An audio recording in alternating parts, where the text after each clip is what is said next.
Bien, Monsieur le Président, Madame la Ministre, c'est peu dire que les débats de ce Conseil européen à venir sont d'importance, compte tenu des défis socio-économiques auxquels l'Union européenne est confrontée d'une part, et au lendemain surtout de ces élections européennes qui ont donné quand même certains résultats. Alors on peut se féliciter de la participation qui est un peu moins mauvaise que ce qui était prévu, mais ça laisse quand même du monde sur la touche. Un électeur sur deux dans notre pays qui n'a pas voté. Et puis les résultats, on sait quelle liste est arrivée en tête dans notre pays et des points analogues ont été constatés dans de nombreux pays de l'Union européenne. Cela a été dit. Et nous pensons pour notre part que le populisme, la xénophobie ne sont pas des créations ex nihilo. Elles sont nourries, sont alimentées par les politiques de concurrence, de mise en concurrence des salariés et des peuples entre eux, et des politiques dont les principes fondateurs figurent au cœur des traités européens. Madame la Ministre, l'ordre du jour du prochain Conseil appelle tout d'abord une discussion relative au prochain cycle institutionnel, ça a été dit. Comme nous le savons ici, ce point vise le renouvellement de la composition et du mandat de la Commission, mais doit également préparer, vous l'avez évoqué, la suite de la présidence de M. Draghi à la BCE et celle de Donald Tusk au Conseil européen. Pour ce qui est de la Commission, des noms commencent à circuler, M. Barnier, Mme Vestager, M. Timmermans. Le Conseil européen proposant au Parlement un candidat à la fonction de président de la Commission. Ma première question est la suivante. Quelle personnalité le gouvernement français voudrait-il voir nommer et souhaiterait-il soutenir à l'heure qu'il est? La présidence de la Commission, Madame la Ministre, n'est pourtant pas qu'une question de personnalité, loin s'en faut. Il s'agit essentiellement d'une question politique et démocratique aussi. Du point de vue démocratique, je ferai remarquer que là encore, le choix de la France ne se fait qu'au niveau de l'exécutif, alors même que le soutien de la France mériterait d'être déterminé aussi par le Parlement. De plus, j'aimerais vous alerter sur le chemin que semblent prendre les États membres à l'heure actuelle sur la procédure de désignation du président de la Commission. À l'heure actuelle, l'une des maigres avancées du traité de Lisbonne, que nous sommes en tant que groupe les seuls à avoir unanimement rejeté en 2005, semble être bafouée. En effet, l'article 17, paragraphe 7 du traité de l'Union européenne dispose d'une corrélation entre le résultat des élections européennes et la nomination du président de la Commission. Ce lien n'est certes pas automatique, mais il avait été respecté en 2014 à l'occasion de M. Juncker, candidat qui était alors chef de file du PPE, parti majoritaire dans les résultats de l'élection européenne de l'époque. À rebours de toute volonté de protéger la démocratie parlementaire, le Conseil européen montre davantage aujourd'hui la volonté de mettre à l'écart le chef de file du parti européen arrivé en tête des élections européennes et de favoriser les arrangements diplomatiques et institutionnels à l'écart des peuples européens et de leurs représentants que nous sommes. Surtout, cette nomination nous intéresse du point de vue politique, bien sûr.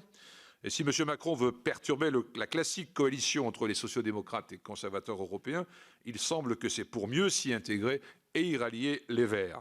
Il faut que tout change pour que rien ne change. Voilà la crainte qui nous anime.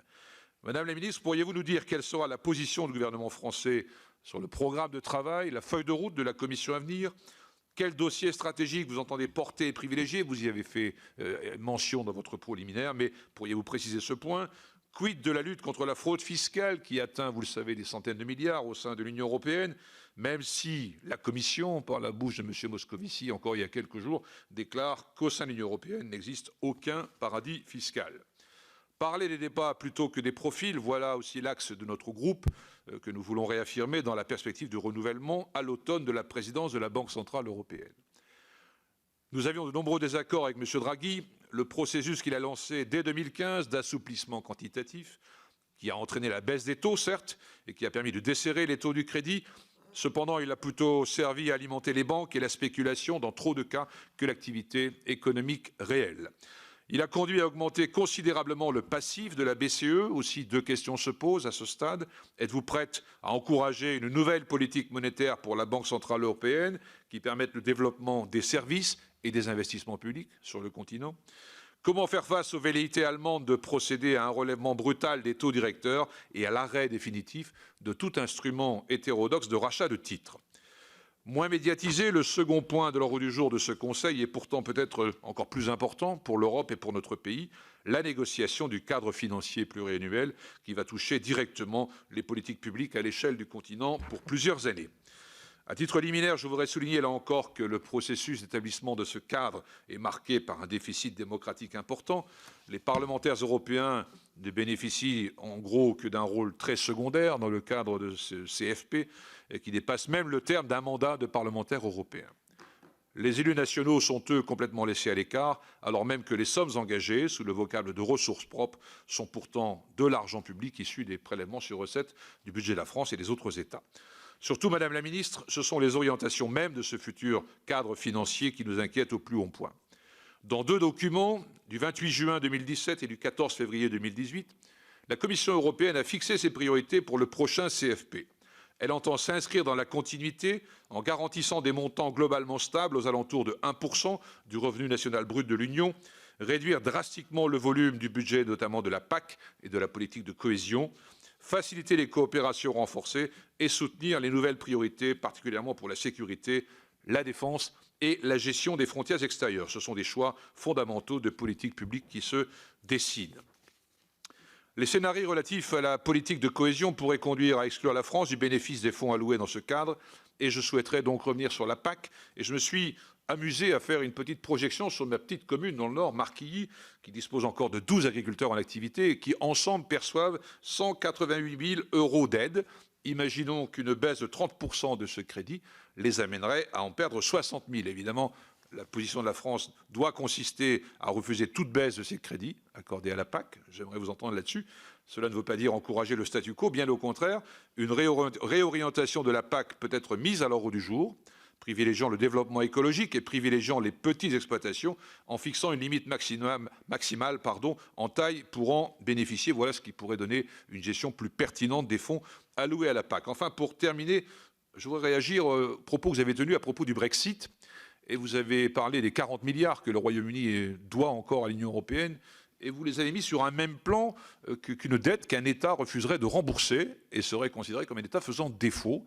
Je suis un peu surpris de ce parallèle. Franchement, il ne s'agit pas d'une dette, il s'agit d'un engagement qui n'est pas tenu, mais voilà, la démocratie est passée par là, que ça plaise ou pas, voilà. Alors, je trouve que maladroit le parallèle que vous faites avec le défaut qu'un État ferait en termes de remboursement de sa dette auprès des marchés financiers. Vous faites intervenir marchés financiers et agences de notation d'ailleurs. Ça me surprend très honnêtement et ça prend presque l'air d'une sanction à l'égard du Royaume-Uni. Voilà, il y a une espèce de discours qui me gêne. Je veux dire, dans ce parallèle que vous faites, je veux dire, l'histoire a montré que la dette allemande, par exemple, a bénéficié à 2 reprises de réduction, en 1953 et en 1990, au moment de la réunification. Nous étions dans des circonstances tout à fait exceptionnelles. Le Brexit est une circonstance exceptionnelle pour l'Union européenne. Voilà, quelle que soit la position qu'on ait les uns et les autres là-dessus. Je voudrais que vous précisiez votre sentiment sur ce point précis. Merci. Merci, mon cher collègue. Dernier intervenant, André Gattolin, au nom du groupe La République En Marche, pour 8 minutes. Merci, Monsieur le Président.